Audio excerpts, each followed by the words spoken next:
Le président de la République, Laurent Désiré Kabila. Et vous devez savoir que le président n'a pas été assassiné la nuit. Il a été assassiné pendant la journée. Et il était 12h55 ce jour-là. Et donc, toute la vérité sur sa mort doit être connue. Et elle existe. Tout ce qu'on vous a raconté, c'est de l'histoire politique. Ils avaient raison de vous dire des faussetés, mais la vérité, vous la trouverez quand vous voulez. En octobre de cette même année, le Rwanda les bombarde et 4 mois plus tard, les camps ne sont plus que cendres.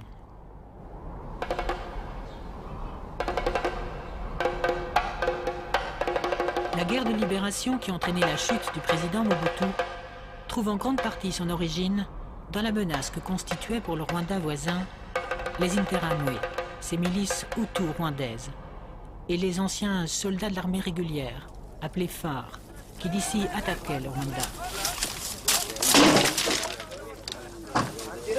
Depuis 1994, les Interahamwe et les phares, auteurs du génocide qui a coûté la vie à 800 000 Tutsis, préparaient, fomentaient, avec la bénédiction du président Mobutu, la reconquête du Rwanda, qui est bien décidé à ne pas se laisser faire.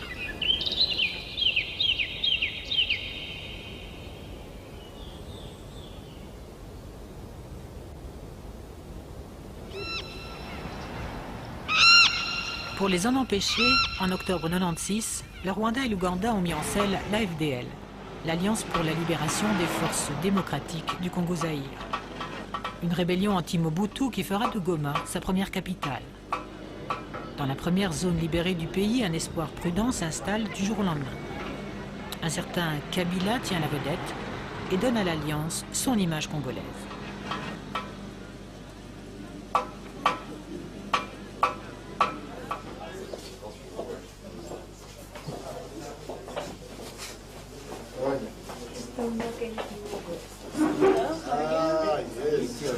Dans le palais de Mobutu, devant des journalistes venus d'un peu partout, Kabila est comme un poisson dans l'eau. Et déjà, il annonce la couleur. Il se voit bel et bien le président d'un Zaïre, délivré de Mobutu, et sera reconnu comme tel par la communauté internationale. Je viendrai en Belgique pour défendre notre position devant le peuple. Ça, c'est le scoop. Quand? À quelle date? Mais il faut qu'on me facilite les choses. Je vais discuter avec mes amis.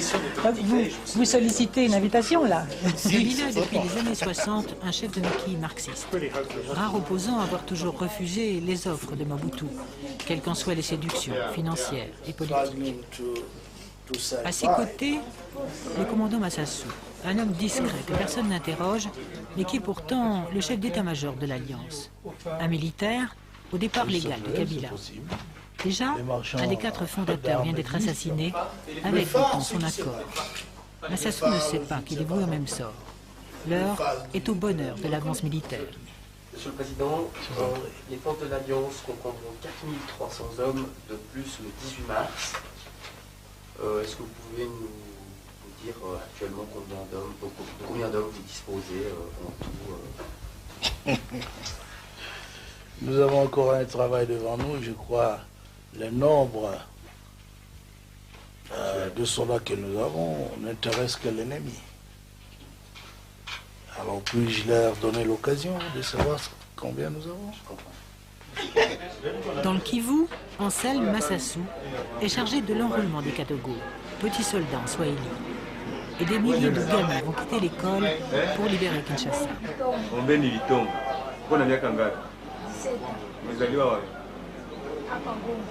Kabila en veut 100 000 pour faire oublier que ces vrais combattants sont les Rwandais, les Ougandais, les Angolais, qui sauront toujours éviter les caméras. Bizarrement, Kabila, réputé pour sa peur viscérale de l'attentat, fera une confiance absolue à quelques-uns de ses Kadogo dont il ne se séparera jamais. En février 1997, rares sont ceux qui connaissent cet homme de 56 ans que Che Guevara avait rencontré dans son maquis 30 ans plus tôt. Aujourd'hui, un même objectif soude les Congolais, les Rwandais, les Ougandais, abattre Mobutu. Mais on se demande si le vrai pouvoir n'est pas aux mains de ces puissants étrangers qui ont permis à Kabila de mener la rébellion. J'aurais voulu que ce monsieur-là s'inquiète du rôle de la France, de la Belgique et des mercenaires dans ce pays. Le Rwanda, le Burundi. Je ne sais pas si vous avez cité le Burundi ou l'Ouganda. Mais pourquoi s'inquiéter d'eux? Ils n'ont pas fait le malheur de ce pays pendant 31 ans.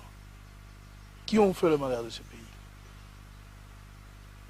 Ils ne peuvent pas ne pas être nos amis politiques parce que nous avions le même ennemi. Mais tout le malheur ici a été amené par des pays comme la France, la Belgique et les autres. Ce n'est pas par ces petits pays-là qui n'ont rien à vouloir ici, hein, qui ont été provoqués à partir d'ici par le régime de Mobutu. Ils ont été constamment déstabilisés en partant de ces territoires. À ce moment-là, les premiers massacres de réfugiés hutus-rwandais commencent à l'Est. Ces massacres ne sont pas le fait des soldats de Kabila, mais otages des Rwandais et de leurs forces, Kabila laisse faire. Et cela ne lui sera jamais pardonné.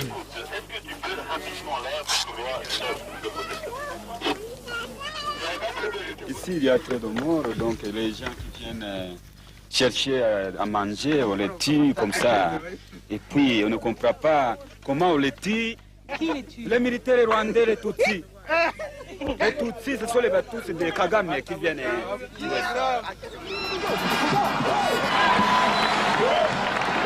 Parti de l'Est, la rébellion va prendre une ville après l'autre. Lubumbashi tombe le 9 avril. Laurent Désiré Kabila. Je demande au peuple d'applaudir son grand libérateur. Dans le stade de la capitale du Chaba, rebaptisé Katanga, la foule attend avec exubérance le discours de cet enfant du pays, un tribun qui sait comment la chauffer. Il va promettre des élections, la justice, la liberté, la fin de la corruption. La sécurité est stricte. Aux côtés de Kabila, de Kadogo, des Tutsis du Kivu et des membres de la diaspora anti-Mobutu venus des États-Unis et d'Europe. Déjà, son discours fait comprendre qu'il se méfie des autorités locales, fussent-elles respectables et respectées. C'est une des erreurs qu'il perdra.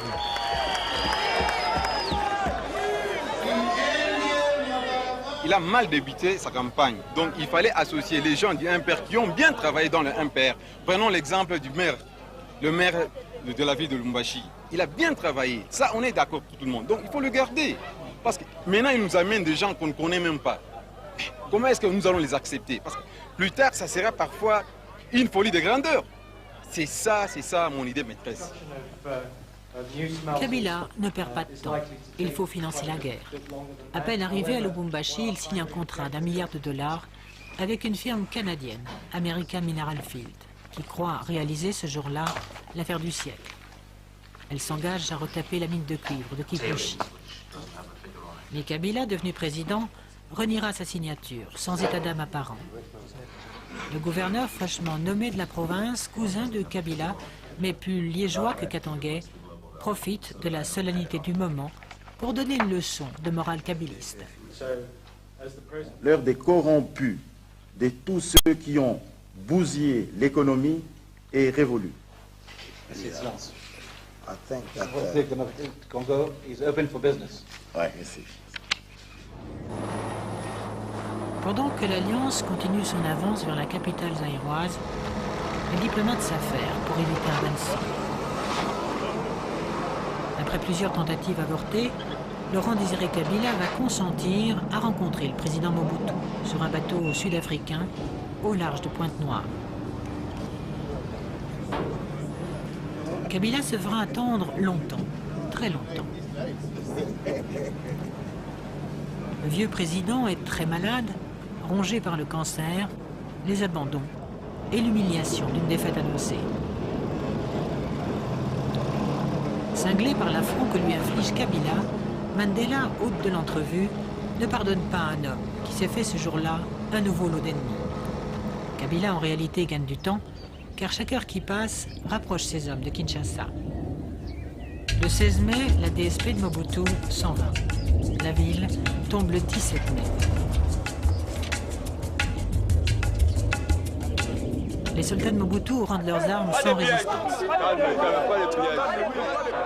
s'il nous dit de déposer des armes, nous allons déposer avec sincérité. Nous ne voulons pas de désordre, nous ne voulons pas de bain de sang ici à Kinshasa.